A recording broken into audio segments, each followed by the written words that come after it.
comes from a complete stop and saving.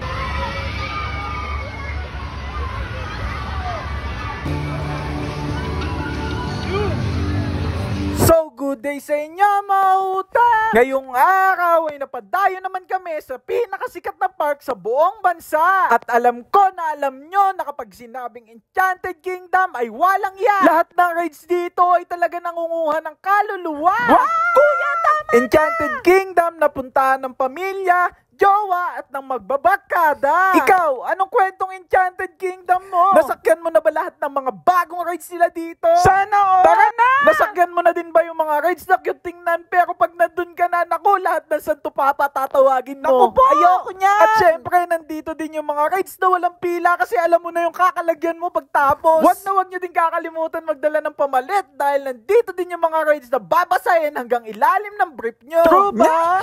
At wag kayo kakain na madami dahil may mga rides dito na talagang babalik na din yung laman loob nyo. Oh, walang susuka. Yeah. At syempre, nandito din yung mga tao na pumunta lang para mag-picture. Sayang naman yung ticket. Airrex, Extreme Tower, Space Shuttle, Disco Magic, lahat yan nasakyan ko. At legit talagang parang ipopost nito yung buhay mo at ipaparealize sa'yo kung ano yung mga nagawa mong mali sa mundo.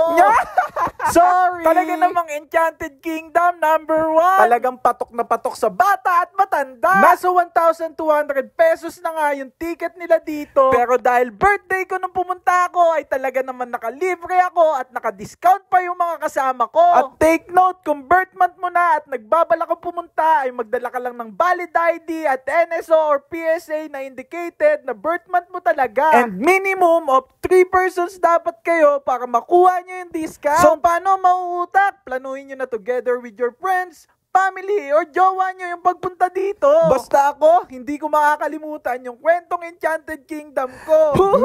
Hanggang dito na lang din siguro. Maraming salamat sa pagsama. Mr. Mautak once again, sending love, peace, pew pew pew!